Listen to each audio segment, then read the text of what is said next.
We're so done with new year, new you. This year, it's more you on Bumble. More of you shamelessly sending playlists, especially that one filled with show tunes. More of you finding Geminis because you know you always like them. More of you dating with intention because you know what you want. And you know what? We love that for you. Someone else will too. Be more you this year and find them on Bumble.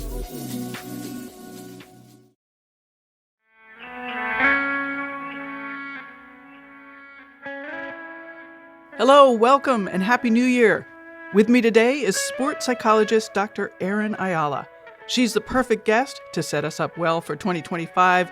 I am normally hopeful at this time of year and love being optimistic and imagining new projects. But this year, what a whopper of 2024. I just don't know. So much uncertainty, so much unrest, and a bunch of really bad people coming to the White House. Who knows what actually will happen? 2, I'm thinking of instructions on flights. Put your mask on before attending to others. Yep, we still need to take care of ourselves, which is why this conversation is so good for right now in so many ways. This is Hear Her Sports, the female athlete podcast for everyone who loves stories by and about women. I am your host, Elizabeth Emery. In each episode, I introduce a female athlete or a woman in the business of sport through a thoughtful conversation about who they are and the terrific work they're doing. My guests and I get into what their sport is all about and what it's like being a female athlete. And today, that is particularly true with Erin. Deep in the conversation, she and I talk about the struggles of being a woman involved in a male-dominated sport. We talk about much more than that. Erin is amazing, which of course you'll hear for yourself right away. But before I tell you more about the conversation, I want to let you know that Erin is putting on a virtual athlete summit. It will take place on January 11th and 12th, and it is free if you attend live. The link to sign up is in the show notes at hearhersports.com. Or go directly to scottysportspsychology.com. That's SKADI sportspsychology.com. Really, it's probably easier to go to hearhersports.com and link from there. I have signed up. I won't be able to hear everything, but I'm sure whatever I do get to will be really great. So back to our episode. Erin has over a decade of research and clinical experience and is the founder of Scotty Sports Psychology that specializes in working with girls and women and non-binary endurance athletes. Her practice puts the athlete identity front and center. That idea was something I immediately related to because so much of what athletes do each day and how we approach things is guided by that identity. Erin is an accomplished endurance athlete herself with a big, exciting, mission-driven 2025 goal. We talk about her goal, how she trains, and balancing that training with her work life. Erin races in gravel cycling and coaches many gravel athletes. We talk about the sport, the recent introduction of separate start times for women, and some specifics about tactics. Relevant to all sports, we talk about preparing, nerves, confidence, and anxiety, the pain cave, performance slumps, different types of goals, and how they work. Since this is the first episode of 2025, I took the opportunity to ask her about how she approaches resolutions. That was really good, and of course, we slipped easily into the discussion about all the diet resolutions we hear about every January and how to avoid them. In the next newsletter, I'll write about a past guest who I admire greatly. She also has a wonderful way of approaching annual goals. If you aren't already a subscriber, sign up for the newsletter at hearhersports.com. There is a blue bar right at the top. Just click there. This whole episode is so rich and full of thought-provoking conversation, so sign up for her Athlete Summit while we say hello to Erin Ayala. Erin, thank you so much for being here to chat with me, and welcome to Hear Her Sports. Thank you. Really excited to be here. I think this conversation is going to be hard, or it was hard for me to prepare for because, man, there's just going to be so much we could talk about, and I really don't want it to be unwieldy. Of course, I agree. So we'll do our best. Yep. But before we get into specific questions, I heard you say on another podcast that in your practice, you put the athlete identity front and center because that identity is such an essential component of being an athlete. And it, influences every area of life for athletes inside and outside of sport. And my reaction to hearing that was like, oh yeah, not everyone understands that mindset. Right. Yeah. I've worked with a lot of athletes who come to me after they've worked with maybe traditional therapists, which is fine. And I think they often felt like something was missing or they weren't really fully seen. And I think it is because of that athletic identity piece. And you think about those of us who are actively training or competing or preparing for certain events, it takes up a lot of headspace. And so it makes sense that we have to talk about that with our therapists or providers. And so to have someone who asks those questions, I think means a lot for the athletes because they're like, oh, you get it. You understand. And then we can talk about, like in the season when they're really building and their volume is really kind of ratcheting up, they know that I'm going to be able to kind of be more attuned to that and recognize stress levels are going to change and, more kind of little warning signs pop up when it comes to mental health. And so I'm more highly attuned to those things as a provider. But don't you also think that there's sort of a way that athletes look at things, regardless of what their Mm-hmm. training schedule is, Mm-hmm. that also influences how they approach everything else? Absolutely. Yeah. I think athletes have to be a lot more intentional about how they're spending their time and energy. I think as an identity, they're often like chasing or pushing or working toward this next thing. And so they Mhm. find more meaning and purpose in sport where other people may not find those things. And so there's a big kind of existential component to it, kind of like, who am I? And a lot of the work I do with athletes is helping them figure that out is what do you want to stand for? What's important for you in life? How do you want to show up as an athlete? Wow. And then that becomes the foundation for a lot of our work together. So then if we've got later down the road a tricky situation or a decision they have to make, we can go back to that foundation and saying like, well, if you were the most confident version of yourself, how would you handle this? Or if you're really leaning into this value, what would you do? And it's surprisingly clear on what they need to do in those moments, even though it's likely going to get uncomfortable. So, Do you have an even more specific yeah. example of, Mm-hmm. how that has worked? Yep. Yeah. So actually, I've got one from last week or the week before. One of my athletes was preparing for a national championships race and had a last minute opportunity to join another person for another event in a relay, but was feeling a lot of kind of angst and imposter syndrome. And I don't want to disappoint him or the team. I don't know if I should do it.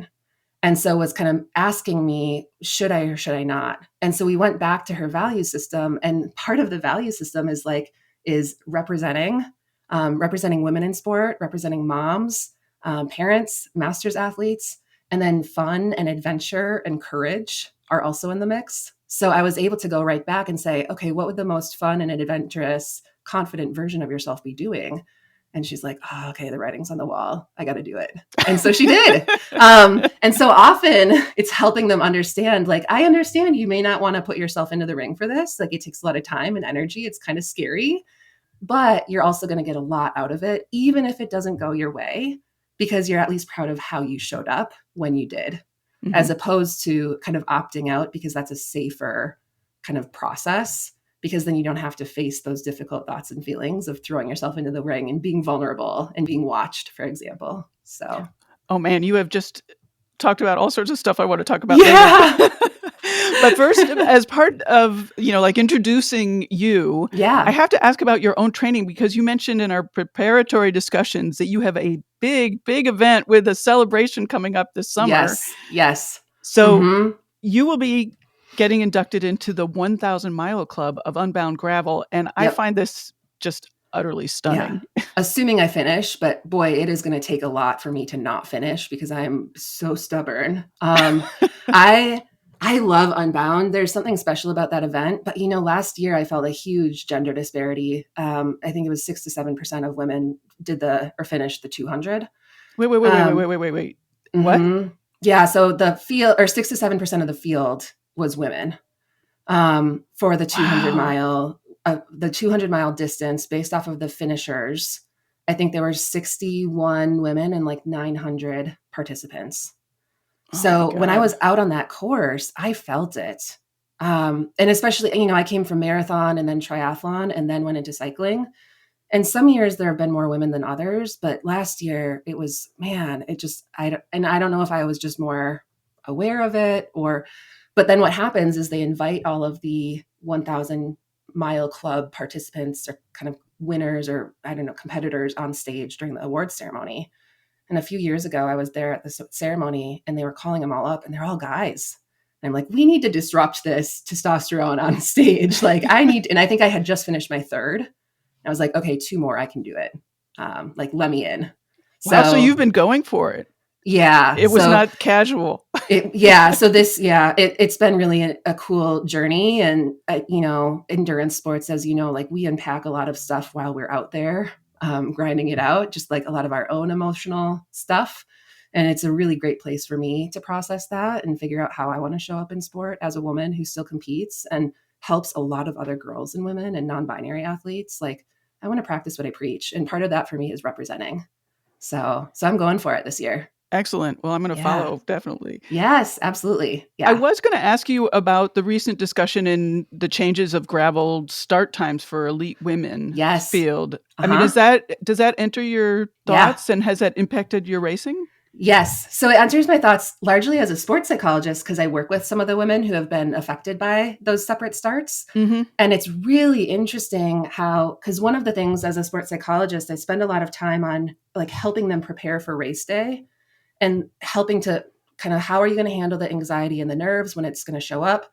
What are going to be the selection points in the race where things are going to start to kind of get a little chaotic or the peloton's going to split, and helping them prepare for those moments so they can make really kind of appropriately executed and intentional decisions because they've planned for them in advance. And the separate starts have really changed that dynamic. Oh, absolutely. So that's been really cool. And in general, they seem to love it because they have their own field and they're racing against each other. And their tactics and strategies aren't dependent on what the guys are doing.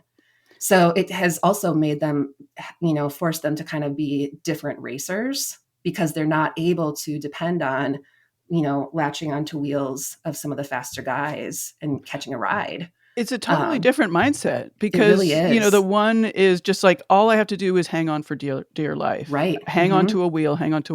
And it's not very tactical. It's just like zoning in or something. I don't know. And a lot of them, I mean, if you've got the power and you're good at drafting, and that's what you do in the local and regional races, because there aren't as many women who are that fast. So that's what they do. And that's how they've been training. And it's hard to, prepare for a race with 50 pro elite women when you're not able to regularly ride in that setting for training. And so it's really forced them to kind of show up as a bit of a different rider, which has been really cool. They've been able to kind of, get back to their roots in a sense. How do they prepare? As you said, it's hard to prepare, like practice it because there is no way to practice it. So how are you getting them to prepare? Yep. Yeah, we do a lot of work on kind of, one is the regulating how they're feeling in the moment at the start line or beforehand, being really intentional and kind of helping them understand like, okay, tire selection is always a really big question mark. Helping them understand like, yep, the decision I made is the best one on the day with the information I had. There's no point in trying to change it like the night beforehand, because that's a normal anxiety response. Like you'll see this too with skiers and wax is like, trust the equipment. You're making the best decision you can with the information you have. And worrying about all of these different things can just add to more anxiety. And then they're showing up to the start line already really revved up and their nervous system is just like frazzled when, ahead of a 10 to 15 hour day. And so we'll also then I'll say, okay, how are you going to start the race? What is the vibe going to be? What is your brain going to be saying? And then helping them understand, like, don't be a superhero and go off the front 25 miles in, even if you feel great, like you're not serving yourself, and helping them understand what are those things where you may unintentionally get distracted or hooked or tricked. And then also being able to hold wheels and be stubborn and unapologetically take up space and not let maybe more seasoned women in if they're, trying to grab a wheel. Like there's a lot of dynamics with confidence and not being seen as a jerk because they see each other all the time in the same races. They know each other. So they have to get along and respect one another, but they're also competing. And so sometimes that means being more aggressive or assertive and taking certain lines or wheels. So it's helping them understand, how do you want to show up? How aggressive do you want to be? And basically planning in advance for things that are common during those races. Do you role play that at all? Or I'm trying to imagine what happens when you're talking to them and how they can again, how they can prepare when there's no way to prepare other than Yes. sort of visualizing, I guess. Yep. It's knowing, one of the big things is knowing their strengths and their like vulnerabilities. So as an example, let's say you've got a rider who really excels at climbing. We know that she's going to be more vulnerable in general on the flats and descents, just because she might be lighter and can't push out as much power. And so there might be a gap that opens up. And so if we know there's going to be a long stretch where there might be a diesel engine who might attack, it's helping her prepare for that and basically saying, okay, where do you need to be in the peloton during this weak point for you? You need to be up front. So if a gap opens up, not in the front, but toward the front, if a gap opens up, you've got some more wiggle room and you can still latch on to other wheels that are passing you, even if you're struggling. And then you do the same thing for climbing. So let's say you got someone who struggles with climbing, but there may be more of a diesel engine or all arounder, letting them know someone's likely going to attack on that climb, and who might it be, and how do you want to like manage that? Realistically, can you go after her? Do you need to let her go? What are your options? And then it's also encouraging them to make moves that suit them. So as an example, I had a rider in Europe. She was doing a race in Europe, and we were kind of looking at the terrain together in the course. And we looked at the elevation map, and we're like, okay, there's a really big climb toward the end. This is going to serve you really well. So your goal is to be as conservative as possible and saving your matches while sticking with the lead women for as long as possible. And then assuming you make it there, that's when you attack and that's when you go. Your brain is going to scream for you to stop and be like, this is like, I can't do it. I can't hold this, whatever the case may be. What are you going to say to yourself? What are you going to remind yourself? And what might prevent you from making that move? And then we kind of work around that. And so it might be like, okay, my brain is saying like, I can't do it. I'm cramping. Okay, so then make sure your electrolytes are really dialed beforehand and you're being a carb eating champion so that you're not getting those cramps on the final climb. So it's trying to strategize in advance. Acknowledging that pain that's going to be there always is just so crucial. Oh, yeah. Like not pretending that you're going to feel so great. Exactly. Yep. Mm-hmm. And it's that anticipation of the pain that I think it creates a lot of anxiety. Yeah. Because we know how we're going to feel and it's not pleasant. And so it's helping them try to kind of be, I'm a big fan of Courtney DeWalter and what she says about the pain cave and like being curious and not trying to avoid it, is we enter it with curiosity and we're like, how deep can we go? Like what nooks and crannies and crevices are in here? And then how can I stay longer to make it comfier for the next time? So it's kind of helping them with that. Yeah. And I really like Jessie Diggins' way of thinking about it. Like I'm choosing to do this. Yes. So how can I like take advantage of that choice? And I worked to get here, you know, like, and it's, you know, how Jessie says like vision will change sometimes with different colors. Like she has to work to get to that spot. And then, you know, so once you do, it's kind of this, you know, funky sense of gratitude of like, my body was willing to work for me to get here. Right. So how can I take advantage of this moment? Yeah. I also love that you're talking about nerves, which seems to be a topic that a lot of my guests are talking about now, like pre-race nerves and, you know, understanding that that's part of it, but also that it can, like it can lean too far into dysfunctional nerves. Yes. And how do you make sure that it's serving you? Yep. Mm-hmm.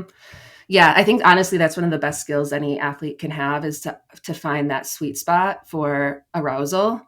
And so one of the things that I often say to them is, you know, we need to be anxious. If you're just coming off the couch with, you know, hanging out with your pet, like you're not going to race very well. So you've got to get a really solid, like warm up in with some good efforts, you know, listen to music if you want to, yell or sing or scream or do fist bumps. But then there's some people who are going to be way too revved up. And so then I tell them, take 5 or 10 minutes to just go hide. Like it could be right before your warm up starts, for example. And just kind of ground yourself and bring yourself down, focus on your breath. And then same thing when they're in the starting corral, because there's a lot of nervous energy at that start. And so like, okay, deep breaths, because that's going to bring down that sympathetic nervous system isn't going to be as revved up, and it'll help kind of ground you so you can make better decisions, especially during the first like 20 miles when like people are kind of feeling each other out, right? And then I think the other thing is trying to change your relationship with the anxiety. And I always say, bring it along for the ride. It doesn't have to be a bad thing. it's just a thing. It's just a thing that happens. And once we can shift our relationship with it, it gets wildly better because we're like, okay, my body is just doing its thing now. I don't enjoy it, but I also don't enjoy the pain cave, and I choose to do that. So I can do this too. So it's just seeing it as part of the experience. Yeah. I find it so interesting because I have gone too far to the other side of getting too nervous and too amped up. Yeah. And I was able to shift that just by saying, like, why am I so nervous? And realizing there was absolutely no reason at all. And I would just Mm-hmm. like doing it to myself or, whatever. Mm-hmm. Yeah. And it's like, why am I so worked up? This isn't that big of a race, or this shouldn't be a big deal. And then it's, and then we get more frustrated with ourselves Right. because we're worked up. And so that's why I'm like, just get curious with it, being like, well, I guess my brain has a lot to say today. Like, thanks for being here. I say, get sarcastic with it. Like, thanks, so much commentary right on time. Thanks for having my back today. Really appreciate you. So talk back to the anxiety if you need to. That's funny.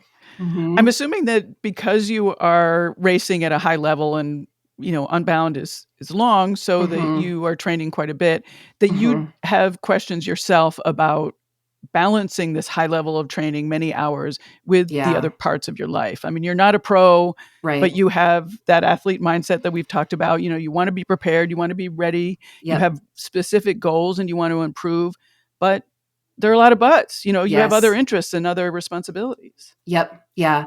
Actually came to a head this past summer. I was going to do it's called the Day Across Minnesota. It's 240 miles. You start at the South Dakota, Minnesota border at midnight, and you have 24 hours to get to the Wisconsin, Minnesota border. It's all gravel.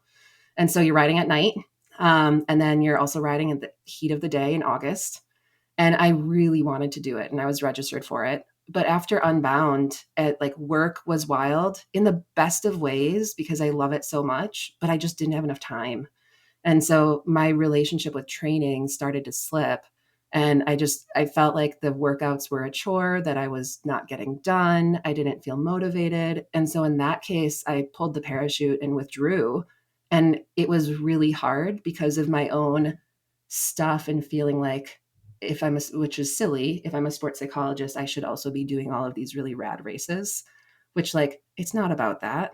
But in my mind, I didn't want to disappoint myself or the community, especially because not a lot of women show up to these events.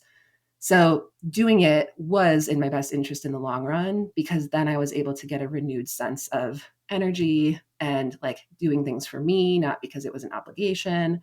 So I have to keep myself in check because I have a hard time. I often burn the candle at both ends. It's always been a thing for me.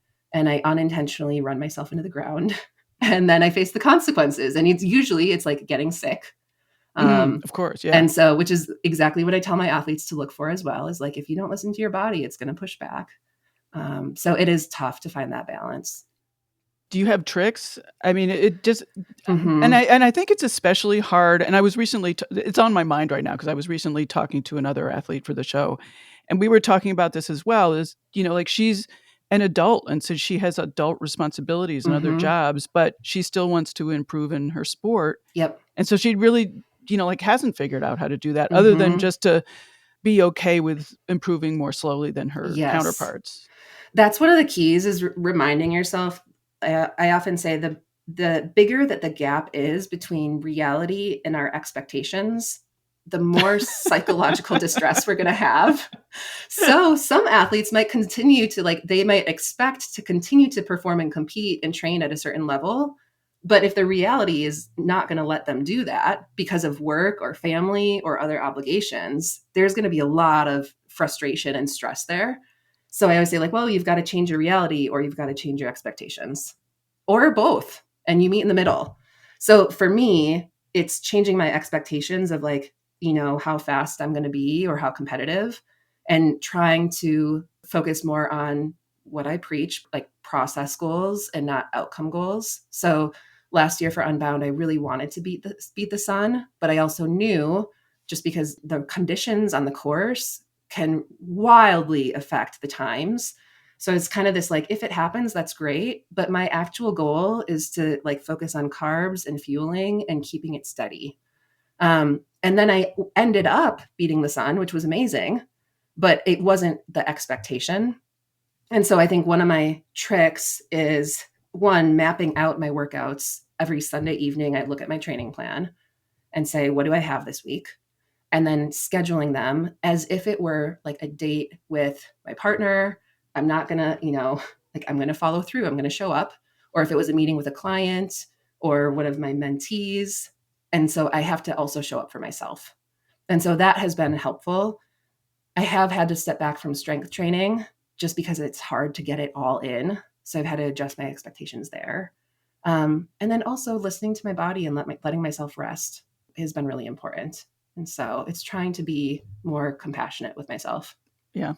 Can you talk more about process goals? And also maybe, Yeah. I'm sure that relates to a discussion I want to have also about confidence. And I Yes. really loved what you said about behaviors come first. And I'm sure that Yes. those two things interconnect. Totally. Yes. So as athletes, just in sport, we've been conditioned and socialized and taught to focus on the outcome. And that's like, in general, I always say outcome goals in general are how we compare to other people. So why are we basing our goals off of someone else's performance or how good they are on the day or how much they're struggling on the day? So let's say you've got a goal to, get a podium for a certain race. You could show up like a complete jerk and race, like poorly. You might be rude. You might be cutting people off. You're not saying hi to the volunteers or thanking them. You're mean to your partner and you win. Great. But are you actually proud of that? As opposed to like being really good on the day and showing up as the athlete you really want to be and maybe like high-fiving the kids or thanking the volunteers or being kind to your SAG crew, racing clean, like, and then you get third or fourth, like that's something to still be really proud of. And so the outcome goals are basically how you compare to others, but they're not actually about how you're showing up. And then I call them performance goals, which is kind of how you compare to yourself. So this is what endurance athletes love, like a PR or a personal best, or like swimmers always want to drop their time. So that would be a performance or a personal goal. But again, you can't just show up and do that without doing the work. And that's where the process goals come into play. And it actually helps a lot with that confidence because then when you get to the race, you feel like you've prepared. And so you're going to race more confidently because you've done the work.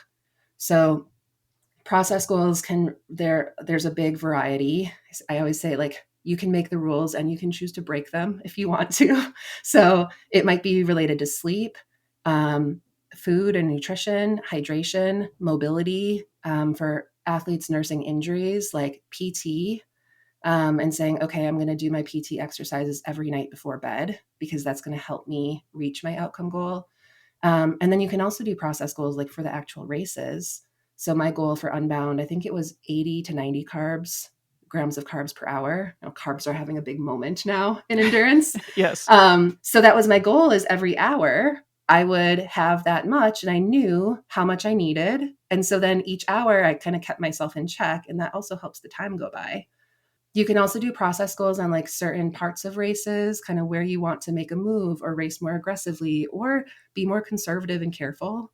Setting a process goal to do a full warm up without being rushed. And so it's like asking yourself, if you want to show up as the best version of yourself, what are the ingredients for that? And then those ingredients become the process goal. I think it's really interesting that you set up this discussion between the outcome goals and the process goals. And what you said was the person who's just going for it and wins versus somebody who's taking care of process and comes in third. Yeah. But it is Mm-hmm. possible to take care of process and come in first. And I think Absolutely. this is where I find it super interesting, that discussion, because I love process Mm-hmm. personally. But I think sometimes in that love of process, I forget that the point of sport is Mm-hmm. there is an outcome. Right. The competition The piece. competition piece. Mm-hmm. So there needs to be a blending of the two. Yep. Mm-hmm. And sometimes the blending is like how you're pushing yourself on the day and not necessarily how you compare to others, or Correct. like, sticking it out. Like I've got some like cross country runners where they'll have like, kind of the psychogenic or psychosomatic concerns, like throwing up before races, or even like their legs giving out, or even like non-epileptic seizures, for example, where like the nervous system is so fried. And then when they get to the start line or they're in the middle of the race, like pushes them over the edge. And so their goal might be to finish the race. And so then we basically plan for that adversity and like, what does it feel like when you feel like something's coming on? You get like the lightheadedness. What are the signs? And then their goal is how they're showing up for themselves. And then you can get to more of the competitive stuff later once you've got that foundation. Right. And then other athletes may have been doing it for a really long time and they've kind of lost that fire, that spark. And that's kind of getting back to their value system and being like, what's actually important to you? Why are you doing this in the first place? And then helping them set goals that'll kind of challenge them or push them in those directions so that they find more kind of purpose and meaning and joy, because that's going to help with the motivation. Yeah, I'm glad you brought that up. I mean, how do you deal with athletes who are having difficult periods in their sport? I mean, not Mm-hmm. necessarily injuries so much, but, like not performing as they want, or as you said, maintaining interest or Yep. confidence or Or like a whatever. performance slump, like they feel like they're Yeah, doing all the training and like they're just not getting, they're not seeing the results or the correct. payoffs. Right. Yep. Yeah, it's usually kind of doing a bit of a like asking them, okay, what are the other things going on in life right now that might be affecting stress levels? And one of the things that often happens is a lack of rest or recovery. And they're not taking like real rest days or they're not getting very good sleep.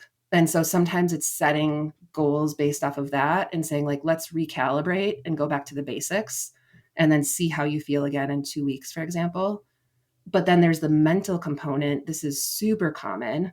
And I'm sure anyone listening who has raced, competed in general, if you think about the best performance you've ever had and you compare that to the worst performance you've ever had, one of the things, one of the trends I see, best performance, we're doing it for fun, we're confident, we're hungry for it, we're determined, we're excited, we're not putting pressure on ourselves. Whereas the worst performances are usually the ones where we put a lot of pressure on ourselves, even if we don't want to, and we just crumble because we feel like we have to perform or we need to in order to show up for people, show up for ourselves. Like often we're making up these stories in our heads. So the ticket to that is it's really tough because it's essentially like, don't be so hard on yourself, believe in yourself, which is what they hear all the time. And it's like, if I knew how to do that, I would do that. I wouldn't be here talking to a psychologist, right? So it's trying to help them shift back and kind of like reverse and let go of some of those outcome goals and focus back on the basics and being like, okay, we're going to essentially lower your expectations and it's not going to feel good, but we need to give you some good wins and some quick wins so you can see progress again. So let's kind of like revamp what you want your season to look like. I talk about confidence a lot on this show, and you're addressing one of my main issues is that confidence is so fleeting and the word sounds so Yes. permanent, and Yes. it's just not. Mm-hmm. Yeah. And it's too like it's like the thing when think about gender as well. It's like we're socialized not to be too confident, like as Oh, girls and yes. women. Yes. So then we also don't want to get, I can't tell you how many high schoolers that I work with or college students were like, well, I don't want to be too confident because I don't want to be seen as dot dot dot. What, insert descriptor here. And so what often happens is like they're really understandably concerned about the perception of other people. And so then the focus is no longer on them because they don't want to ruffle feathers or like, again, we run in small circles. We often know each other. We're racing with the same people. And so they want to be seen as like a really good person. And so to that, I often say, like, who are some of the most confident and kind athletes who you can think of? Like, would you say that they're a bad person or they're arrogant or they're full of themselves? Like, no. But they're really competitive and they're really kind. Like, both of those things can be true. But one thing that I often see is we will base our actions off of our feelings or our decisions. So we'll basically say, I'll register for this race when I feel more confident, or I'll move up to the 200-mile distance when I feel like I'm ready. Um, or I'll make a move during this race and take a big risk when I feel like I've got my fitness or when it's starting to peak. But the thing that happens is emotions in general and feelings are so fleeting, as you noted. So why are we basing our decisions off of these unpredictable, like kind of wieldy, chaotic things that we don't actually have control over. Like, it doesn't make sense. So when you look at kind of thought leaders in the habit and behavior change field, they're like, you've got to start with the behavior because that's what you actually have control over. You can't control the feeling. So then when it comes to confidence, I say, like, okay, let's pretend you're the most confident version of yourself. You have the same fitness that you have right now, same skill set, same friends, same teammates, everything's the same. You're just more confident. How are you going to show up differently? And then that's where we start. And that's usually fun. And they also get understandably nervous because they're like, I've never done that before. I'm like, I know, and you're going to do it. It's going to be great. Right. And it's usually surprisingly, like, it goes pretty well. Yeah. Are the answers to that question are they similar? I mean, is there a thread, or is every person different? Answers to what question? To how would you look if you were showing up confident? Yeah. Yep. They usually are pretty similar. Usually it's like posture, eye contact, chatting with people before the race. So if they're feeling more confident, then they'll be a little bit more friendly and kind of socializing. Because we know when we're not confident, we're just so in our head. So we kind of shut down and isolate. So often I'll encourage folks like to kind of help out teammates or make sure you say hi or good luck to everyone or give them some kind of words of, support beforehand. Like, hey, you're going to crush it today. Go get it. Because when we're not confident, we're not likely to do those things because we're so just in our head thinking about the race and how we may or may not do. The other thing that often happens with confidence, especially for people who might be newer to the pro elite scene, is a bit of this imposter syndrome and feeling like, I don't know if I really belong here. Like, I've been watching these people for years. They know so much compared to me. And so that can affect their confidence and they may race more conservatively. You see this a lot in cycling where they'll be at the back of the peloton and they look kind of uncomfortable. They're not drafting very closely. They're kind of like hanging on at the back. And they can do that because they've got a lot of power, but they're burning a lot of matches and it's not very efficient. And so a confident cyclist is going to be in the mix, holding positions. And that's scary to do when you don't feel very confident. Right. So I might set a goal for them to say, okay, I want you to be in the top third of the peloton for at least 5 miles during this race. Like, I want you to pick 5 miles and you're just going to jockey for positions and you're going to be the confident version of yourself and then do whatever you want. So it's kind of helping them with those little wins to work toward.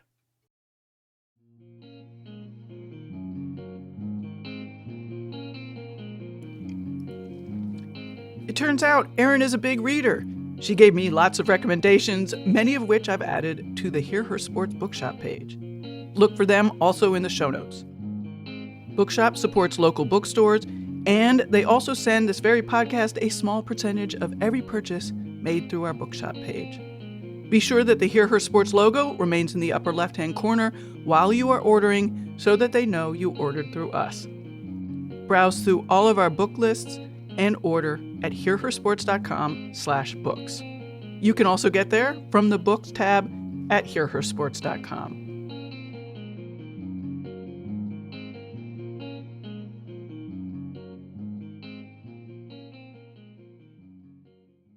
Are you ready to dive into the thrilling world of paddle tennis?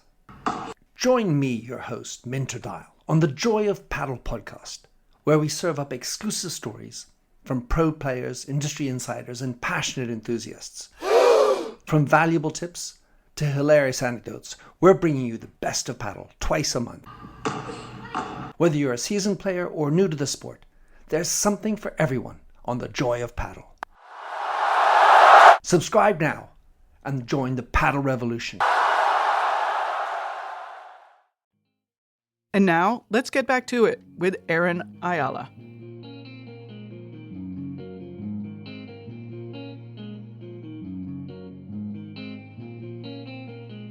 Well, let's talk about women in sport, because you sort of led to that, talking about your high schoolers and whatnot. Mm-hmm. From your professional perspective, mm-hmm. What is the beauty of sport? How do women benefit from participating? Like, why should they participate? Mm-hmm. Such a good and loaded question. Like, sport does so much. It does so much for us in terms of life skills, especially girls. I mean, we know that girls drop out of sport at much higher rates than guys. And I think there are a lot of reasons for that. But I think as women, one of the things I often think about is us being able to learn how to trust our bodies and ourselves again, because there are so many just like rules about how we quote unquote should look or how we should appear, how we should show up. Like sport allows us to kind of recenter and look at ourselves again and listen to our bodies and make decisions that are in our best interest based off of how we're feeling.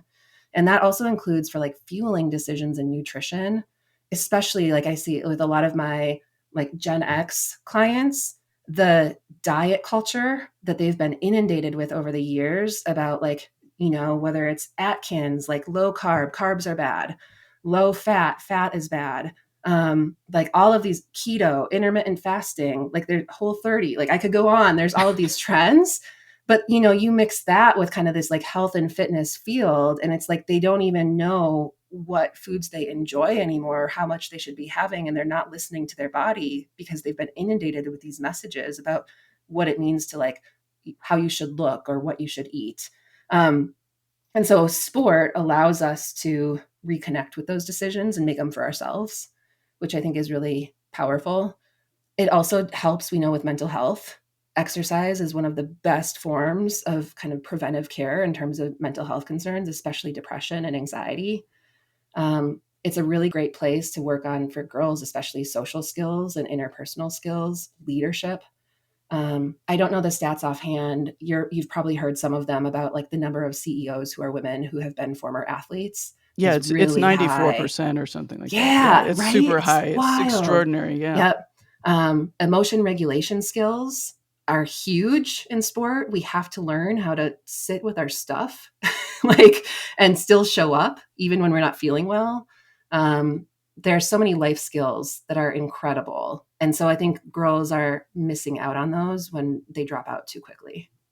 But I think a lot about, and maybe this is not a question for you since you're dealing with athletes, but I think a lot about women who don't get involved in sports because, you know, they don't view themselves as athletes, and it's just hard to counter that. And they've been taught that they're not athletes. Right. Yep. Yeah.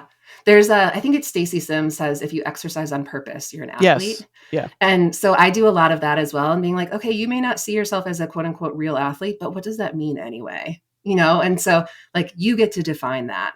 And so if you're exercising on purpose, great. Like that's a win in my book. You don't have to compete if you don't want to. If you're doing it for yourself, awesome. If you're doing it for community, great.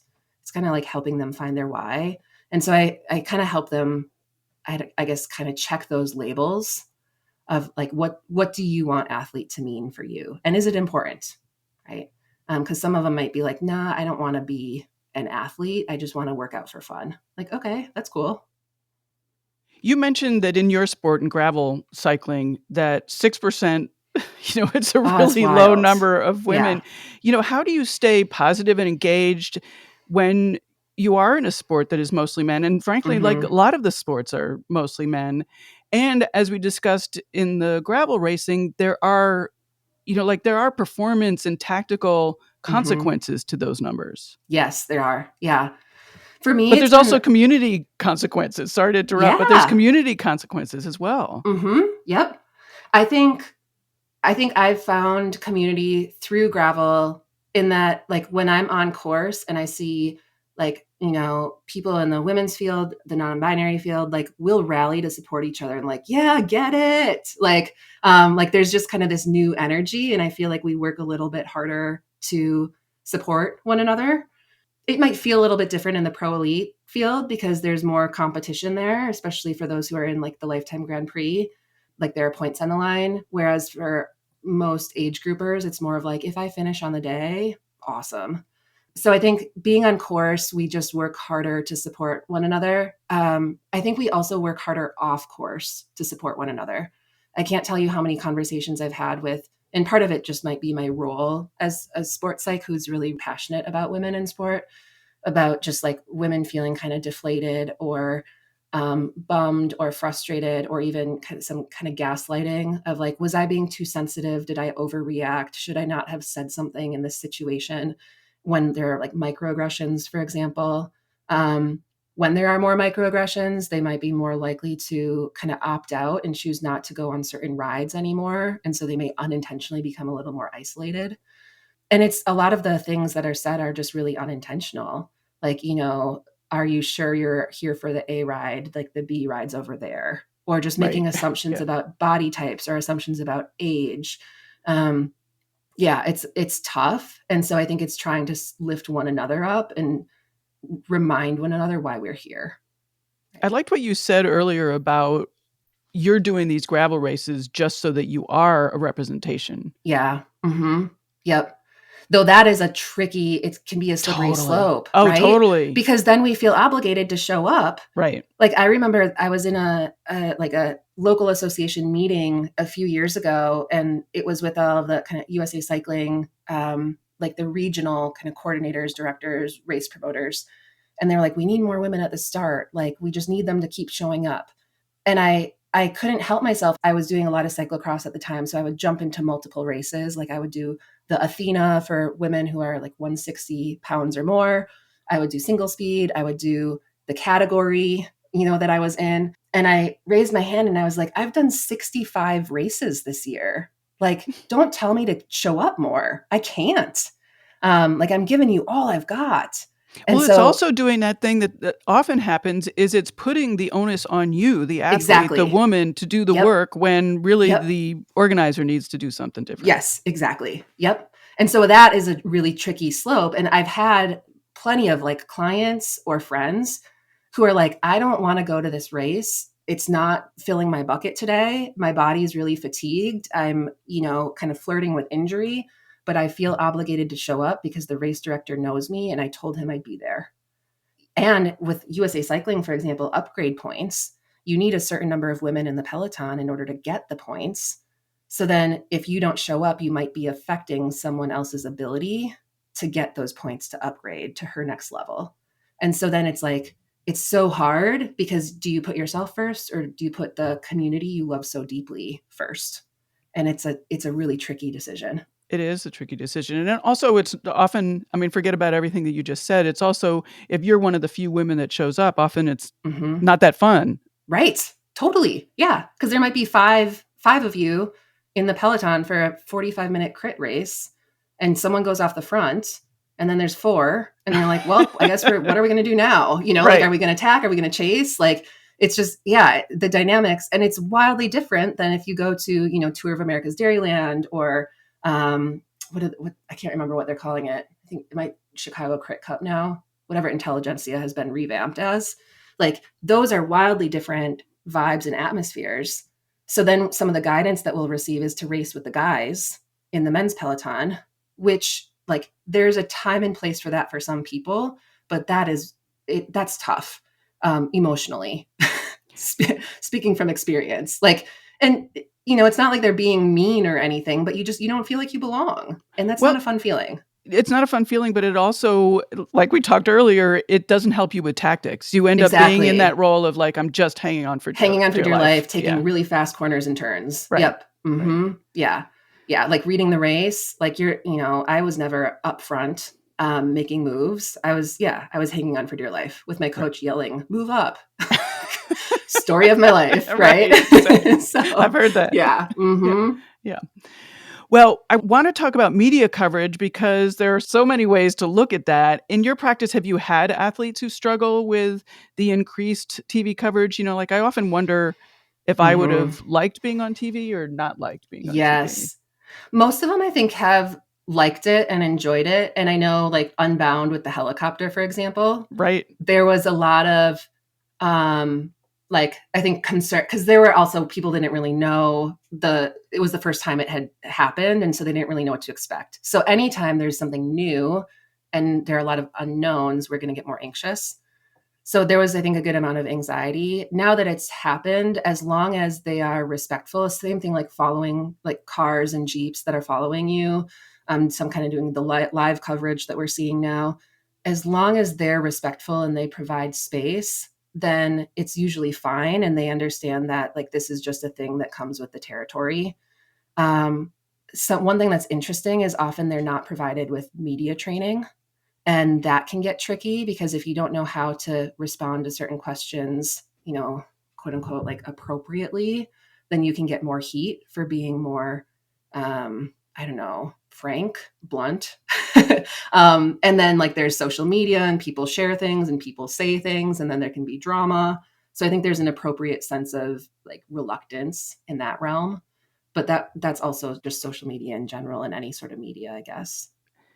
What about scrutiny of performance or tactics? Mm-hmm. Yep. Yes. I'm thinking about, I mean, yeah, like Tour de Femme is a good example. Yes. Mhm. I think it's one of those things of like, we never know what else is going on behind the scenes. And so then this is like, as the psychologist in me, I'm always thinking, what's the most generous explanation we can provide for that situation and for what might have happened? And sometimes it's like they screwed up. Um, and and sometimes there's something else that was there that may have happened. But I think it's having to remind the women who are kind of in the spotlight that there are going to be a lot of things that are said about you. Don't feel like you have to respond to all of them or any of them, frankly, because there are always going to be people and naysayers who show up and provide you with opinions about what you should have done differently. Right. And they're not the ones training and racing, and they weren't in the peloton. They didn't feel the same things that you felt, and you did the best you could with the situation. What I like about it is just the representation aspect of it. And, Yeah. we Mm-hmm. talked about body types and, being able to see, for example, time trialers who are able to climb, or Yeah. Longoborghini who got much better at climbing those long climbs and just Yep. tackles them in a different way than, the climbers. Yeah. And so being able to Mm-hmm. see that and have something other than like, oh, I'm not a climber. Yes. Yeah. I think one thing that I love too is, I've been doing I do a lot of team workshops, and I've been working with a Nordic collegiate team this season for the second season. And we were talking about the importance of grit, because one of their values for the season is to just be really gritty.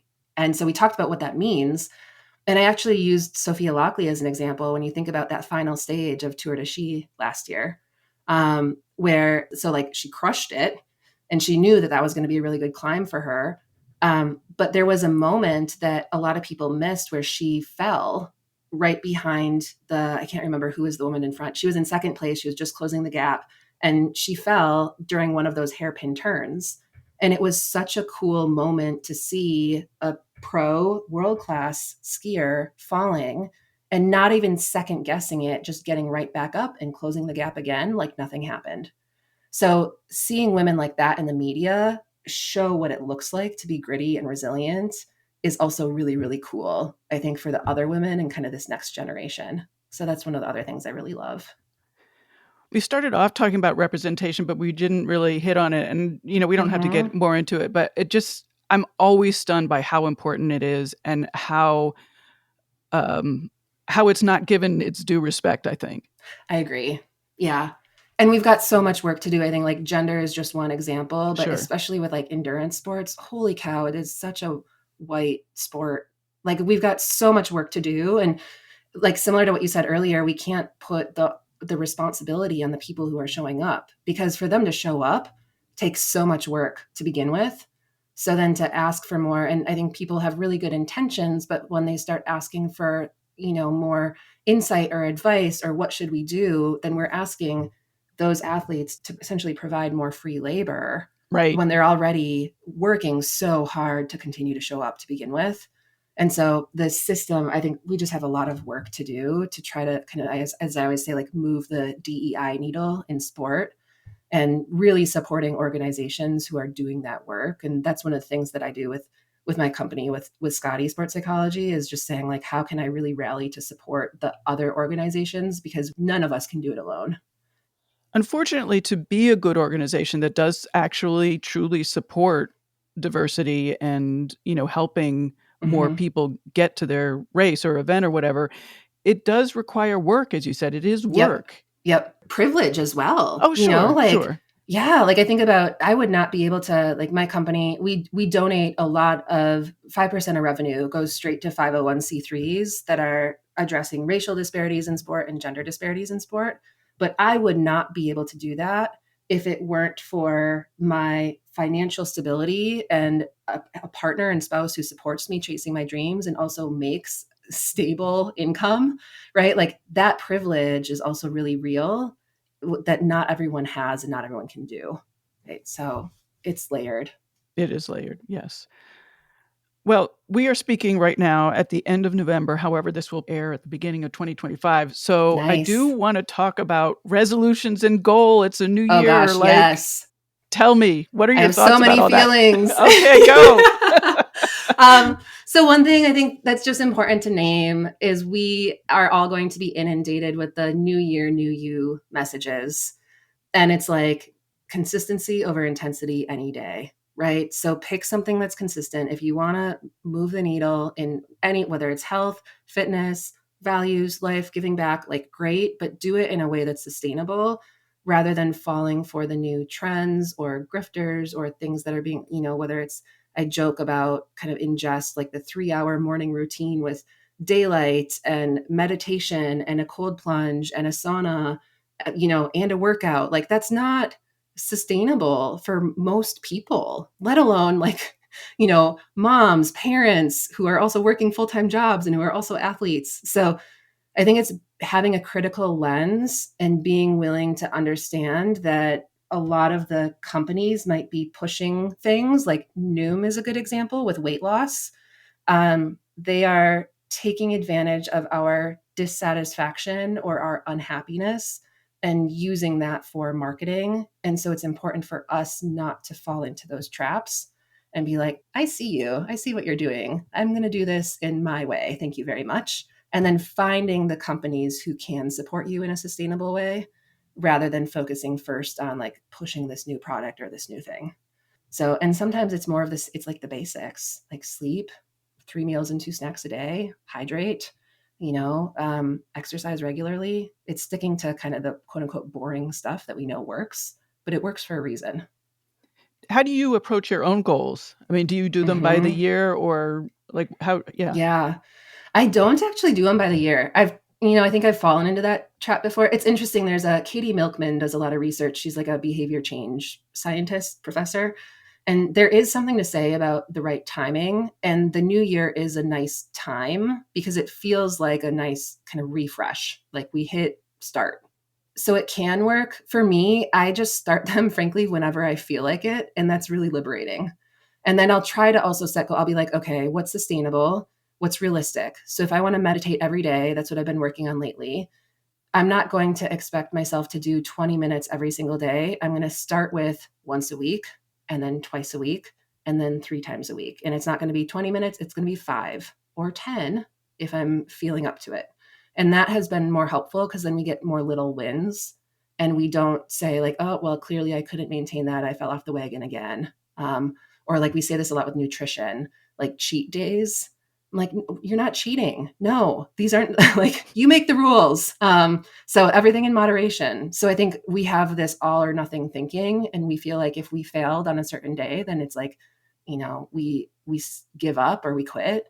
And we always say like habits, you can always pick them back up. So just start again and maybe lower the expectations in a really calm and compassionate way. Even if it feels like it's not good enough, you're still doing the thing. And that's what's so important.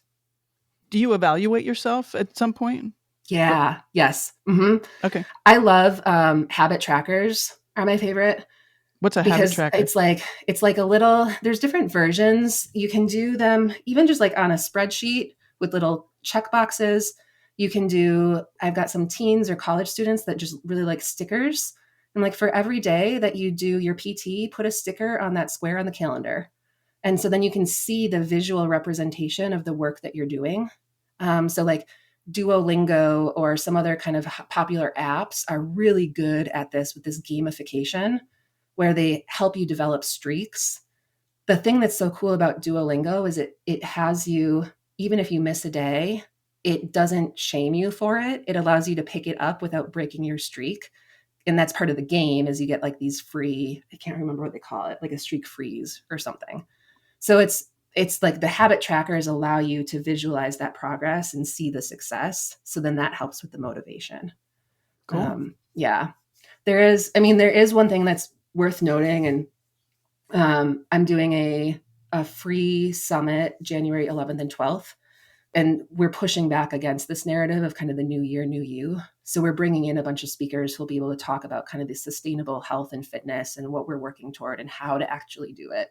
So for anyone interested, we can drop it in the show notes. Yeah, for and sure. They can register. Yeah. So that'll be, because sports psych is not always accessible. A lot of us are private pay. Yeah. And so it's one way to try to make this information more accessible to the communities who may not always be able to get it. Wonderful. Well, thank you so much. Do you want to wrap up with anything other than this event that you have coming up? Yeah. Sports psych can be a funky field. So if anyone has questions, feel free to, shoot me an email or, follow on Instagram, send me a message. I'm an open book. I'm always happy to help people find people. There's no shame in it. I always say everyone and anyone can benefit from working with a sports psychologist. You don't have to be pro elite. You can be, but you can also be, an age grouper, a back of the packer, a middle of the packer. You may not even be in the pack because you may not be racing. Like, that's okay. Sports psych can still help. It's just kind of how you started is we put the athletic identity front and center, and we take that into account when we're working on mental health and performance. So. Well, that's awesome. And thank you so much. And as I said, this was difficult to control. Maybe we should have you back on again. Happy to join it. Yeah, it was fun. I think we did pretty well. I think we did pretty well. We did all right. Okay. So happy to come back for another one. Great.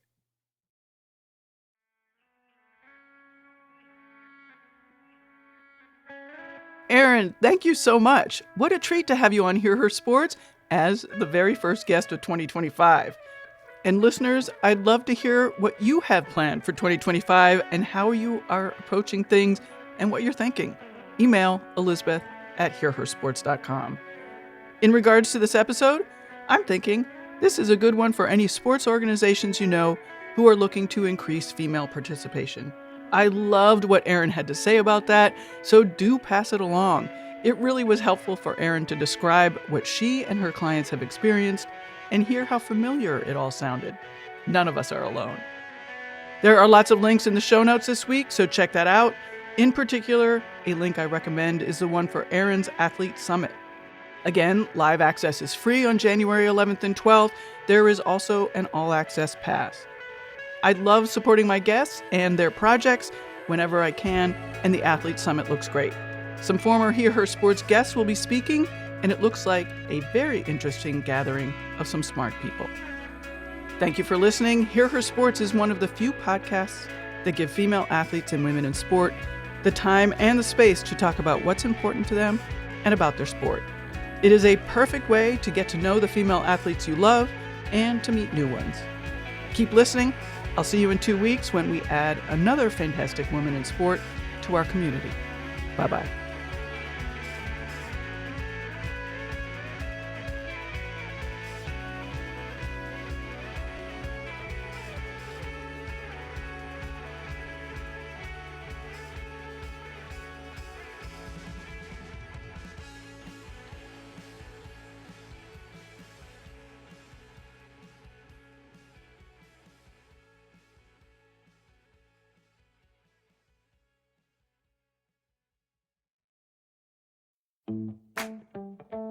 Running should be simple. Just put on your shoes and go. And yet, when you try to learn about how to get better at it, especially as you age, you're confronted with conflicting advice, complicated workouts, and confusing nutrition trends that just won't work for you. On The Planted Runner, I'll share exactly how to run faster, longer, and feel great doing it at any age because you don't have time to waste. I'm Coach Claire Bartholic, and I went from not running at all in my late 30s to finishing a marathon in 2:58 at age 42, all on a plant-based diet. I've helped hundreds of runners achieve new personal records well into their 60s and even 70s with science-backed training, plant-based nutrition, and proven mental strength techniques. Each episode of The Planted Runner is like a private coaching session on the run where you'll learn from me and the guests I interview. You'll get actionable lessons to help you become a better runner every week and reach goals you never thought possible. Whether you're training for your first 5K or your 50th marathon, take along The Planted Runner on your next run. Let me show you how your best running is still ahead of you.